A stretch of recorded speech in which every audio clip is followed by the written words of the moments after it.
ជំរាបសួរបងប្អូនទាំងអស់គ្នាសូមស្វាគមន៍មកកាន់វីដេអូថ្មីសម្រាប់វីដេអូនេះដែលខ្ញុំនឹងបង្ហាញបងប្អូនអំពីរបៀបនៃការ boost page follower សម្រាប់បងប្អូនដែលចង់ឲ្យ page របស់បងប្អូនមាន follower ច្រើនបងប្អូនអាចធ្វើតាមវីដេអូនេះបានហើយសម្រាប់ការ boost follower នឹងដែរគឺបានផលពិតៗដល់បងប្អូនគឺដូច follower ដែលបងប្អូនបានឃើញនៅខាងលើនោះដែរគឺជា follower ដែលខ្ញុំបានដាក់ពីមុនមកក៏បងប្អូនហើយសម្រាប់ការធ្វើនឹងដែរគឺអត់ពិបាកទេបងប្អូនគឺយើងគ្រាន់តែត្រូវការ link page របស់បងប្អូនយកទៅផានៅក្នុង website គឺជាការស្រេចអញ្ចឹងដើម្បីកុំឲ្យខាត់ពេលយូរយើងចូលមកធ្វើទាំងអស់គ្នាតែម្ដងជាដំបូងបងប្អូនអាចចូលមកក្នុង page របស់បងប្អូនដើម្បីចូលមកយក link ជាមុនសិនសម្រាប់ខ្ញុំគឺខ្ញុំនឹងចូលមកក្នុង page បែបនេះពេលដែលបងប្អូនចូលមកក្នុង page របស់បងប្អូនហើយបងប្អូនឃើញសញ្ញាទ្រាប3ដែលនៅខាងស្ដាំដៃនឹងអត់បងប្អូនចុចនៅលើសញ្ញាទ្រាប3នឹងមកហើយបងប្អូនបន្តចុចនៅលើពាក្យ copy link បន្ទាប់ពី copy link ហើយបងប្អូនអាចធ្វើការចេញពីក្នុង page របស់បងប្អូនដើម្បីចូលទៅក្នុង website វិញម្ដងសម្រាប់របៀបនៃការចូលទៅក្នុង website នឹងដែរគឺអត់ពិបាកទេបងប្អូនគឺបងប្អូនគ្រាន់តែចូលមកក្នុង browser ណាមួយដែលបងប្អូនមានបងប្អូនមាន Chrome បងប្អូនក៏អាចចូលតាមរយៈ Chrome ហើយបើសិនជាបងប្អូនមាន Safari បងប្អូនក៏អាចចូលតាមរយៈ Safari ហើយមួយទៀតបងប្អូនក៏អាចចូលតាមរយៈ Google បានដូចគ្នាបងប្អូនឧទាហរណ៍ថាសម្រាប់ខ្ញុំជាក់ស្ដែងគឺខ្ញុំចូលតាមរយៈ Google បងប្អូនហើយបន្តមកទៀតបងប្អូនគ្រាន់តែ search ពាក្យថាខ្មែរ SMM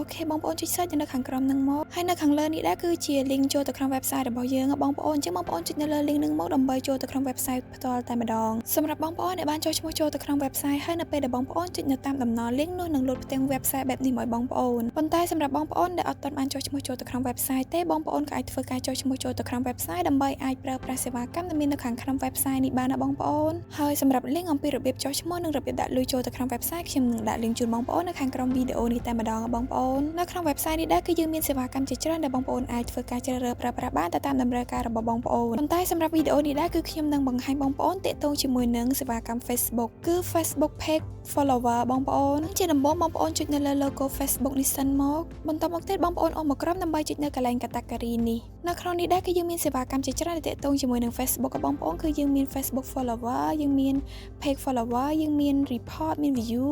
មាន Video View ផ្សេងៗទៀតបងប្អូនគឺច្រើនខ្លាំងមែនទែនប៉ុន្តែសម្រាប់វីដេអូនេះដែរគឺខ្ញុំនឹងបង្ហាញបងប្អូនអំពីរបៀបនៃការ boost follower page អញ្ចឹងបងប្អូនមើលនៅកន្លែង Facebook page follower បងប្អូនសម្រាប់ page follower នេះដែរគឺយើងមាន2ជម្រើសបងប្អូនជ្រើសរើសទី1គឺ page follower ធម្មតាហើយនិងទី2គឺទាំង like និង follower បងប្អូនបើសិនជាបងប្អូនចង់បានទាំង like page ចង់បានទាំង follower page បងប្អូនអាចជ្រើសរើសសេវាកម្មទី2នឹងបានតែសម្រាប់ខ្ញុំគឺខ្ញុំនឹងធ្វើការជ្រើសរើស Facebook page follower ដែលនៅខាងលើហ្នឹងបងប្អូនហើយចំណុចបន្ទាប់មកទៀតបងប្អូនមើលនៅកន្លែង service សម្រាប់កន្លែង service នឹងដែរគឺបងប្អូនធ្វើការជ្រើសរើសសេវាកម្មមកតង់ទៀតសម្រាប់កន្លែងនេះដែរគឺយើងមានសេវាកម្មជាច្រើនដែលបងប្អូនអាចធ្វើការជ្រើសរើសបានតាមតម្រូវការរបស់បងប្អូនផ្ទាល់សម្រាប់សេវាកម្មដែលមាននៅក្នុងនេះដែរគឺយើងមានចាប់ពីសេវាកម្មដែលមានតម្លៃធូរថ្លៃរហូតដល់សេវាកម្មដែលមានតម្លៃរៀងខ្ពស់បន្តិចបងប្អូនប៉ុន្តែភាគច្រើននៅក្នុងនេះដែរគឺសុទ្ធតែសេវាកម្មដែលមានតម្លៃធូរថ្លៃទាំងអស់បងប្អូនសេវាកម្មខ្លះគឺអត់ដល់$1ទេនៅក្នុង1000 follower បងប្អូនអាចធ្វើការអូសមើលសេវាកម្មនីមួយៗបានព្រោះសេវាកម្មទាំងអស់នឹងដែរគឺសុទ្ធតែមានតម្លៃធូរថ្លៃហើយ quality របស់សេវាកម្មនឹងក៏ល្អទៀតបងប្អូនអញ្ចឹងហើយបងប្អូនពេញចិត្តនៅសេវាកម្មមួយណាបងប្អូនអាចធ្វើការជ្រើសរើសសេវាកម្មមួយនឹងបានប៉ុន្តែសម្រាប់ខ្ញុំគឺខ្ញុំនឹងធ្វើការជ្រើសរើសសេវាកម្មដែលនៅខាងលើគេនេះបងប្អូនគឺសេវាកម្មដែលមាន ID code 52 Facebook page follower high quality នឹងបងប្អូនសម្រាប់សេវាកម្មនេះដែរគឺបងប្អូនរងចាំរយៈពេល38នាទីបន្ទាប់ពីបងប្អូនបានចុច submit ហើយនោះនឹងដឹងលទ្ធផលហើយបងប្អូនចំណុចបន្តមកទៀតបងប្អូនមើលនៅកន្លែងប្រអប់ link សម្រាប់ប្រអប់ link នេះដែរគឺខ្ញុំនឹងធ្វើការផាស link ដែលខ្ញុំបាន copy ពីដើមវីដេអូម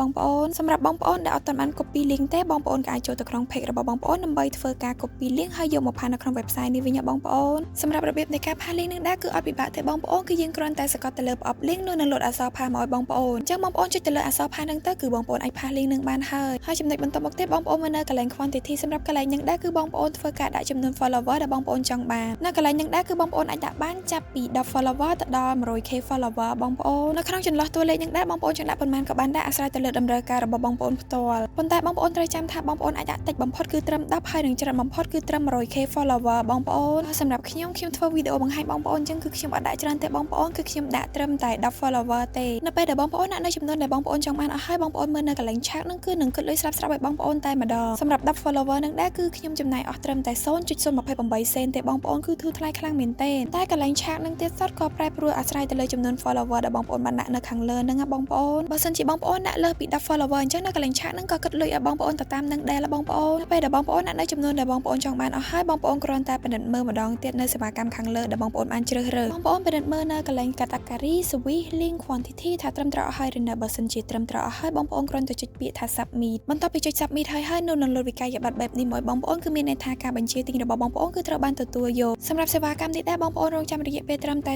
38នាទីបន្ទាប់ពីបងប្អូនបានចុច submit ហើយនៅនឹងលទ្ធផលឲ្យបងប្អូនតែបើជាក់ស្ដែងទៅគឺអត់ដល់30នាទីទេបងប្អូនគឺខ្ញុំបានធ្វើការដាក់ហើយប្រហែលជាខ្ទង់5នាទីអីគឺសេវាកម្មនឹងក៏ឡើងអូតូតែម្ដងបងប្អូនប៉ុន្តែនៅក្នុងកំឡុងពេលរងចាំនឹងដែរគឺខ្ញុំអត់តម្រូវបងប្អូននៅក្នុង website នឹងទេបងប្អូនក៏អាចធ្វើការ clear website ចេញបានណាបងប្អូនហើយសម្រាប់វីដេអូអំពីរបៀបនៃការបង្កើន follower page ក៏បញ្ចប់តែត្រឹមហ្នឹងសូមអរគុណបងប្អូនទាំងអស់គ្នាសម្រាប់ការទស្សនាជួបគ្នានៅវីដេអូក្រោយ